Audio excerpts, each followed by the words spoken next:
Hello Reformers and welcome back to Mountain Blade Warband, and we're back with Native and the 5-year anniversary series.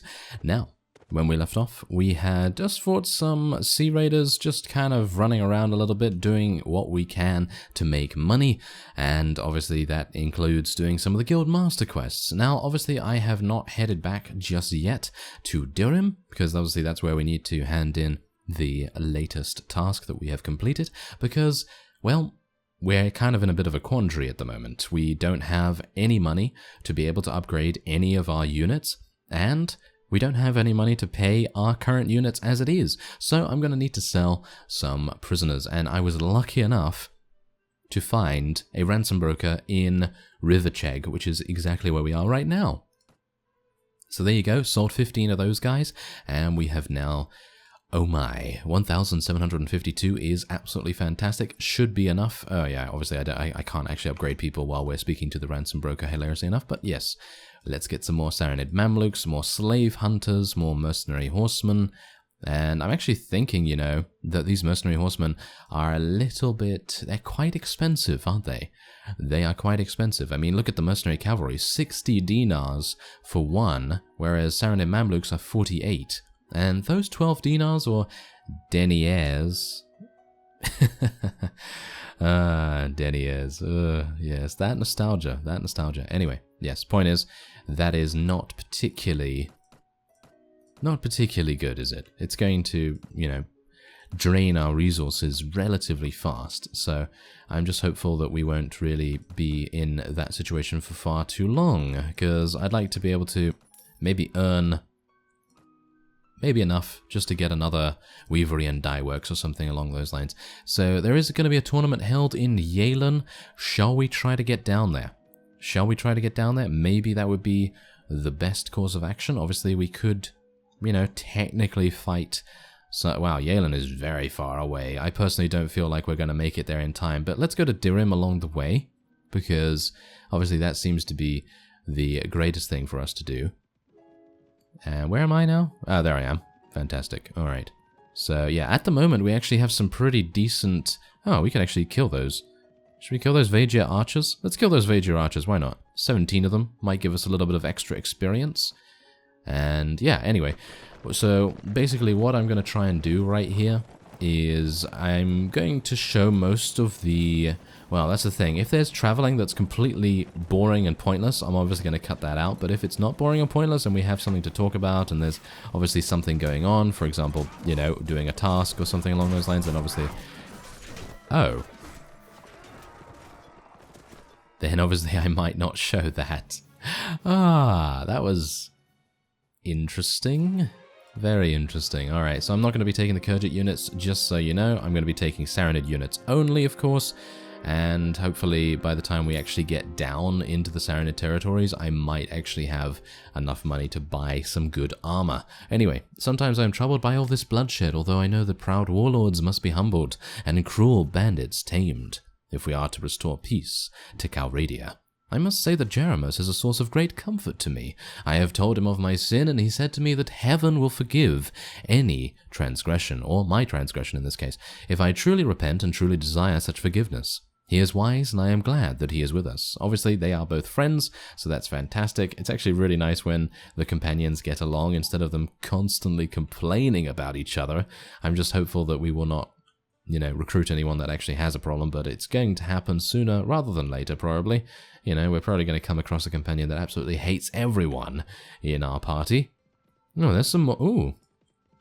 There's some more deserters. Ah, well, obviously, it's probably a good idea just to go over here. This is just going to be in our quest log forever, unless I go and tell him that I failed it, because, yeah, technically I sold the guy, didn't I? No, I just swapped him out or anything like that. I think...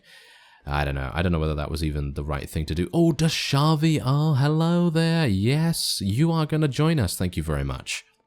Yeah. Oh, yes, that's what we like. All right, so let me, oh, no. Come on, teach me that. Yes, thank you very much. Teach me that. And then we'll go into the streets, and we'll be pretty good. We'll be pretty good, because we're going to be gaining another 1,000, I believe. Another 1,000 deniers. Yes, another 1,000 deniers. Oh, that's just hilarious. And we're going to obviously then be well on our way to gaining some pretty nice money for the next enterprise. And I think I'm going to get the next enterprise not in the Saranid territory. I'm probably going to get it somewhere else. Because as it stands, I don't really want to go, you know, like to war against the Saranids and then have all of the enterprises be sequestered, which would be absolutely awful. Anyway, there you go. That's fantastic. We gained 1,000, and we do have a couple of people that leveled up as well. And did I sell? No, I didn't actually sell, so it'd probably be a good idea to sell. Oh, I have some arrows there as well. Isn't that hilarious? I was literally just going to... Wait a minute. Probably don't want to sell these things just in case Deshavi needs something. Because I think she does actually come with a bow already. Yeah, she does come with a bow, but I don't know whether she comes with arrows. She does. There you go. So that's absolutely fine. Shall we give her one of these cracked nomad bows? No, it's actually not even necessary. Probably going to give her this helm, though. There we go. That's nice. Does she have horse archery? Does she have horse archery? No, she doesn't. Okay, well, that's fine. Let's just get her some power draw. She used to be our tracker, I believe. Yes. Or, no, wait a minute, no, in the original series, I think I made her into a medic, hilariously enough. I'm not entirely sure why I made her into a medic, because she has huge amounts in spotting, pathfinding, and tracking, so you would assume that the logical thing to do would be to make her into a Borcher-type character, but apparently that did not happen. Back then, at the very least, so yeah, I guess that's fine anyway, because we seem to be doing fine anyway, and oh yeah, I did need to speak to Beheshtur and give him these arrows that we, for some reason, were able to acquire, quite amazingly, actually. Oh yeah, and Shavi should probably use something other than that quarterstaff. Personally, I don't really like quarterstaffs. I mean, they're fine, but I personally feel like she'd be a lot better off with a one-handed and a shield or something along those lines. So, what are we going to do here? That's the thing. What are we going to do here with Barney? Now, what I'd love to do is basically get as much charisma as possible this early on, and then maybe do something a little bit different as we go, and maybe get some more agility, more intelligence, or something along those lines. Obviously, I could spec another point into strength. I do realize that we're at 14 right now, but... is it necessary? I think it might be necessary for power throw, but for everything else, I don't really think it's necessary. So I think what I'm going to do is I'm actually going to do another in charisma, when we're going to go for another point in prisoner management.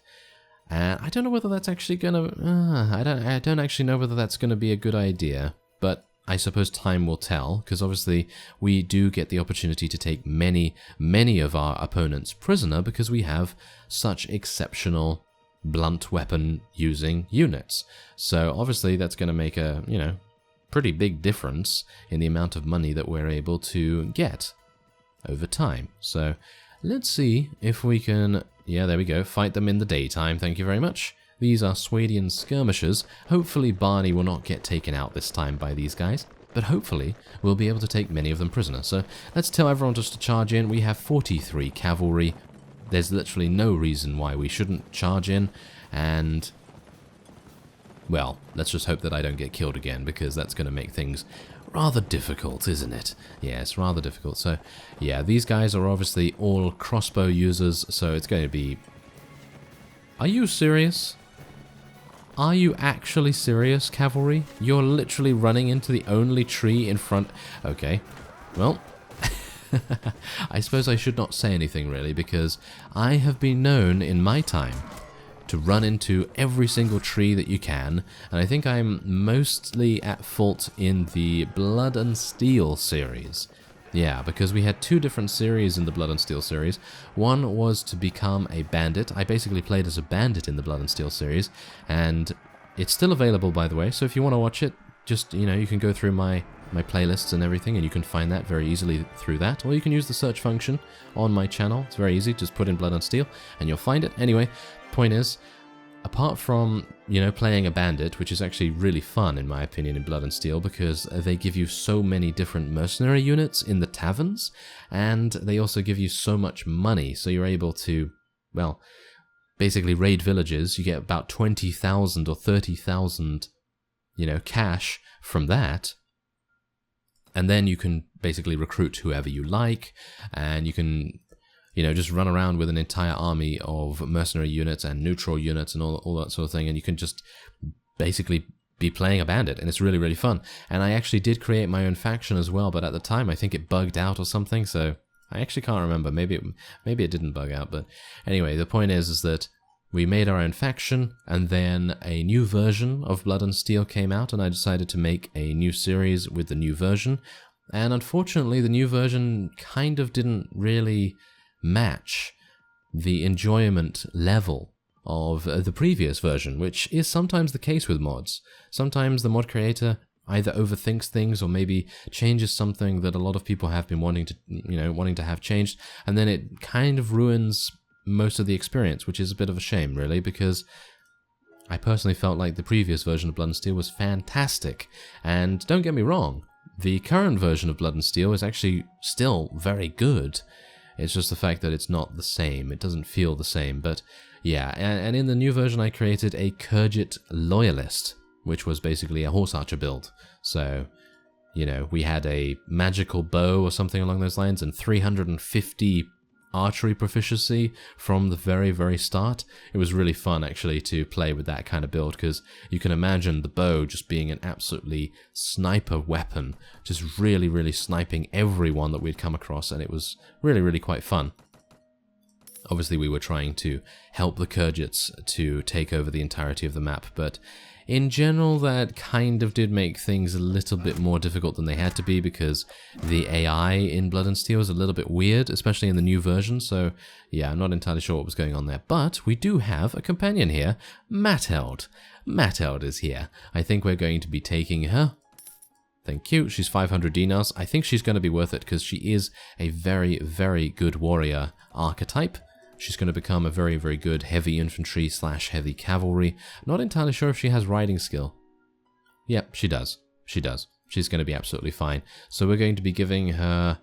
it seems like I can only give her a saddle horse. Well, that's fine, I suppose. We're going to be giving her a helm and all that sort of thing as well. Let's just level up a variety of different of our units there. And there wasn't a ransom broker in there, was there? No, there wasn't. And the arena is unfortunately locked. I would have liked to have seen where a tournament was, because, you know, tournaments are generally the best way to... Oh no.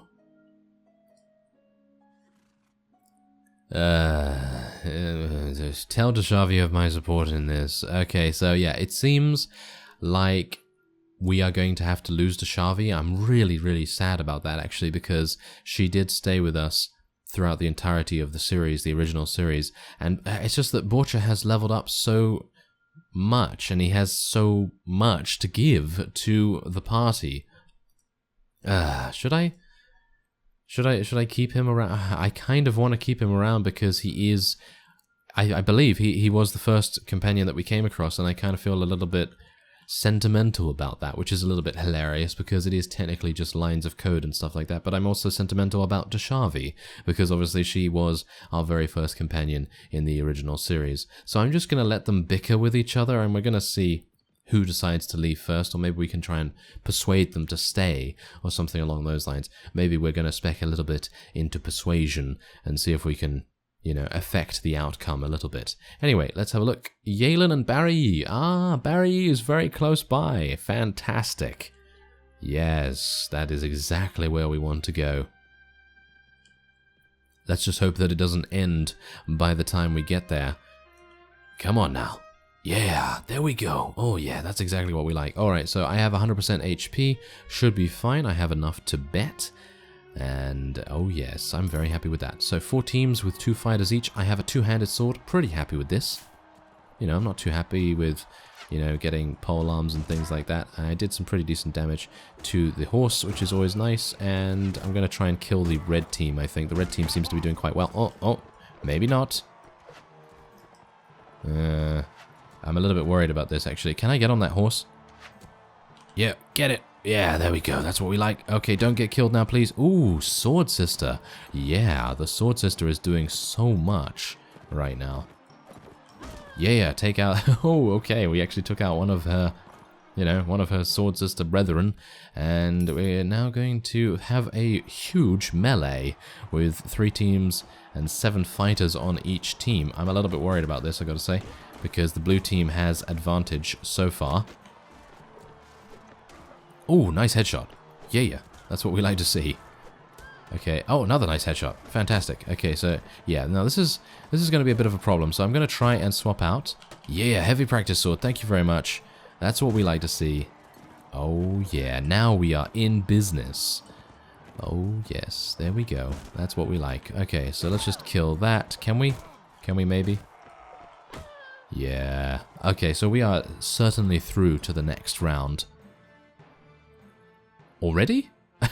Okay, I actually thought that we had more enemies to fight, but apparently not. 2 teams with 1 fighter. This is a 1 versus 1. And, oh. Alright. Oh, this is... I think this is actually going to be very easy if this guy decides to switch to throwing weapons, though. If he decides to actually throw these weapons, then we might be in a more difficult spot than we otherwise would be, because obviously he's using his weapon as a melee weapon at the moment, which is very weird, to be honest, because AI is usually extremely good at using their thrown weapons. So I'm just going to hit him while he's down, because I'm extremely fair and honorable, as we all know. Oh yeah, especially against that. Alright, 2 teams with 4 fighters. And I have another 2-handed sword. Wow, they're being very generous. Very generous, in fact. Okay, well, I think we're actually perfectly fine here. I don't think we're going to have any problems whatsoever. I would like to try and kill this, though. There we go. A little bit of damage to the horse.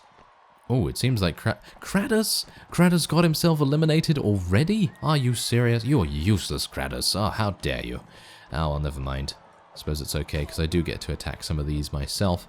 And hopefully we're going to be in... Oh, there we go, that's fine. My horse did take a little bit of damage from it. There we are, nice. Nice hit there. And this guy appears to... Ooh, this guy appears to do some damage, doesn't he? Oh, yes. Well, never mind. He got absolutely murdered from behind by his namesake right there. Alright, so 2 teams with 2 fighters. It's a 2 versus 2. I have a 2-handed sword. They do have a bow. They do have an archer, which I'm a little bit worried about. Okay, come on. Yeah, let's do it. Let's do it. I am a little bit worried about the archer still. Kratos, yeah, take that, Kratos. Eat my dust. Eat my dust, that's what we like. Alright, so I'm very much hoping that we're going to be getting about 4,000 from the tournament here. I am unsure whether we have diminishing returns yet. So let's just hope that that is not the case. Oh, there we go, we killed that. Now, what do you bet that I'm going to be given thrown weapons now? What do you bet? Oh, there you go. We didn't. We actually didn't get thrown weapons. I am so incredibly pleased about that. Really very, very pleased. Okay, so let's just take that. There we go. And should be able to take him out. There we are. Nice. Okay, so obviously getting a little bit more used to fighting in tournaments in native now. And there's 4,020 renown. That's the main key right there. The 20 renown is certainly going to make a huge difference to us. And there is Artimena. Thank you very much. Yes, you are going to be joining us. And I do have some prisoners to sell, so we now have 5,800, and we are in a really, really good position. So, yeah, I think I'm actually going to be taking a look at Artimena's stats. I think I'm actually going to just leave him at the bottom of the map here, because he's going to be part of the Jerabiscuit group. Yes, Jerabiscuit. Jeramus, Jerabiscuit, Artimena, yes, and so on and so forth. Now let's just actually talk to him. Right, so he has 4 engineering, 3 in trade, and pretty reasonable stats across the board otherwise. But as it stands, I don't really want him to actually fight, or do I? Maybe I do, who knows.